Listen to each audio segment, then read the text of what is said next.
Hello tout le monde, j'espère que vous allez bien. On se retrouve dans la première vidéo de la semaine. Donc pour l'analyse technique du Bitcoin, on ira faire un tour également sur la macroéconomie.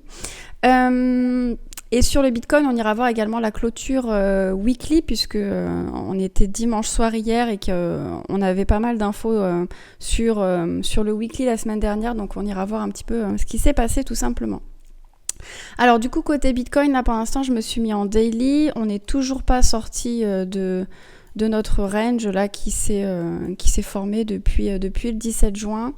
On avait parlé la dernière fois d'un bear flag qui était peut-être en train de se mettre en place, tout simplement, comme on a eu sur les ranges précédents, hein. On avait vu ça la dernière fois dans les précédentes vidéos. Donc il n'est pas improbable que l'on vienne chercher un petit peu plus bas, aux alentours des 18 500. Tant qu'on ne break pas le point le plus bas des 17 600, tout va bien. On peut encore être dans l'hypothèse où le marché est en train d'essayer de poser un bottom. Maintenant, on avait vu qu'on avait pas mal de liquidités à venir chercher sous les stops des acheteurs, hein, tout simplement, qui étaient rentrés sur le marché pendant la mini tendance haussière que l'on avait vécue pendant juillet, donc aux alentours des 20 000, des 19 000 et des 18 000. On avait vu qu'il y avait un petit peu de liquidité, surtout aux alentours des 20 000. Et bien concrètement, le marché est venu chercher ces liquidités là en formant ce big M que l'on voit ici en daily. Donc ça, ces liquidités-là ont été récupérées par le marché. Donc on ira voir tout à l'heure avec Kingfisher s'il reste encore des liquidités à venir chercher plus au sud, hein, des liquidités donc des acheteurs, mais en tout cas celles-ci ont déjà bien été mangées. On avait vu la dernière fois également qu'il y avait pas mal de vendeurs qui étaient rentrés sur le marché, notamment des vendeurs à levier, et donc on avait énormément de liquidités là sur cette zone entre les 24 et les 25 000 $. Donc ça c'est pareil, on ira faire un tour tout à l'heure pour aller vérifier ces informations. Quand on regarde avec Ishimoku, hop, on est toujours sur le nuage. On n'avait pas cassé ce niveau important là des 25 000 $. Donc pour l'instant, rien ne bouge de ce côté-là.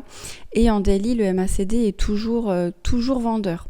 Donc pour l'instant, rien n'indique un retournement ici. Ce qui est intéressant par contre, c'est en weekly. Hop. Alors en weekly, on avait donc ce Big W ici dont on a parlé également, hop, qui a été confirmé. Et on a toujours ce MACD qui est légèrement acheteur malgré qu'on vient de subir 2 semaines complètement baissières, hein, où on est passé des 25 000 aux 19 000 $. Pour l'instant, le début de la semaine est haussier, mais bon, c'est que le début, donc ça ne veut pas dire grand-chose. Mais en tout cas, ce gros W weekly pourrait tout simplement mettre l'hypothèse que le marché va repartir prochainement dans les semaines à venir un peu plus au nord. Et là, tant qu'on n'a pas breaké ces niveaux, W weekly est encore tout à fait possible sur le marché des cryptos, même s'il y a encore beaucoup de chemin à faire. On a juste un premier V qui est formé, donc à voir. Soit on recontinue avec les M, et dans ce cas-là, il faut breaker ce niveau des 17 000, soit on continue à poser le bottom, mais ça peut prendre plusieurs semaines, même plusieurs mois avant de se faire.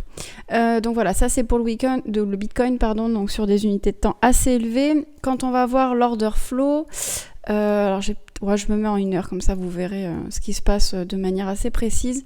On a quand même eu pendant tout le week-end un funding rate très négatif. Voilà. Donc on a pas mal de vendeurs qui sont rentrés sur ce marché. Et ça, c'est plutôt bon signe pour essayer d'y voir un short squeeze, donc grosso modo un prix qui remonterait plus au nord. Ça, c'est assez intéressant. On a eu une belle rehausse des open interest là le 26 août. Et bien évidemment, c'est à partir de cette date-là qu'on voit ce funding rate très négatif. Donc plutôt bon signe pour revoir un Bitcoin plus au nord. Et lorsqu'on regarde les liquidités, donc les liquidations même, donc les liquidations c'est les margin calls hein, concrètement, on voit que là ici aux alentours des 24 000 $, on a 2 énormes pics à venir chercher, donc c'est concrètement les vendeurs qui sont rentrés à levier sur ce marché. Et donc ce serait pas impossible que le marché vienne chercher ces liquidités-là. On en a un petit peu là aux alentours des 21 000. Donc voilà, 21 000, 22 000. Donc c'est pas impossible que le marché aille de ce côté-là. On voit que en côté du sud, on a quelques liquidations à faire aux alentours des 18 000, mais vraiment pas grand-chose.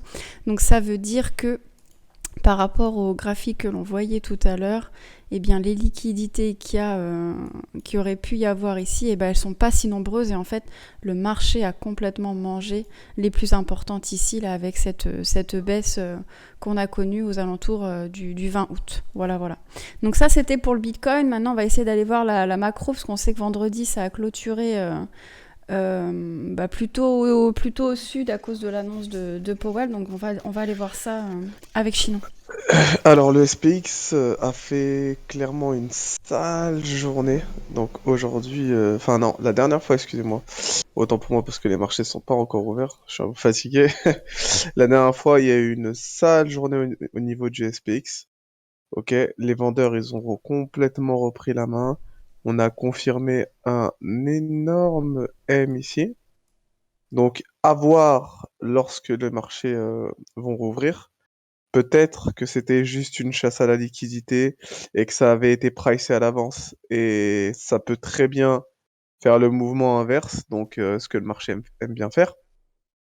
Et peut-être que le pricing qui a été mis en avant, c'était une petite chasse, parce que quand on regarde le mouvement qui a eu précédemment, même si ça a baissé, on est toujours sur une petite tendance haussière.